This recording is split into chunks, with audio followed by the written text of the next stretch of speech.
So what sells around the better, the United dark States. chocolate or like sea salt? That's a good question. Okay, that's depending on your market, right? So when people come into our factory, we retail more of the Hawaiian sea salt and the one with your tours coffee. are much more focused on the Hawaiian cocoa.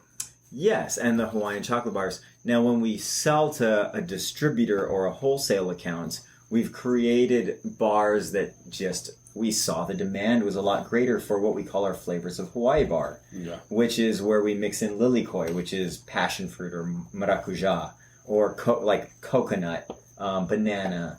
These are the things that sell a lot better as far as the bigger market, despite the fact that we want to sell single origin craft chocolate and say, taste this Dominican Republic bar at 70% next to this Ecuador bar, next to this Hawaiian bar. A young burgeoning kind of chocolate maker, would you suggest that they not focus on the best No, you can quality still bar? do that, but you've got to accept that if you want to what the stay in consumers business and want. make chocolate, you must make other products that actually sell better. You can't get so hung up on what you're doing to the point where you don't stay in business if you like what you're doing. My favorite example of this is 5150. Tyler, an amazing chocolate that maker. guy. He's amazing. He's the best, right? No, he really does. Like, he what an makes, awesome character. he makes He's listening right now.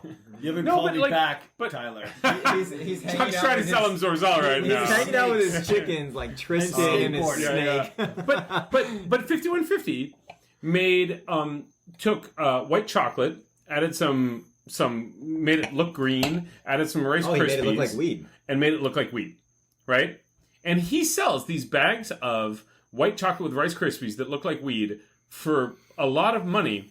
And his attitude, like when I talk to him about it, is like, great, because every once in a while these guys throw in a single origin bar and then they learn a little bit about chocolate. And the fact that he's selling this sort of like novelty chocolate, hey, you got to make money to grow the business. And if what you're selling to make, like, and if you end up finding a niche that allows you to grow, that's great. And so I love that he accepted that and didn't think like, well, what I really want to make is like really good single origin chocolates.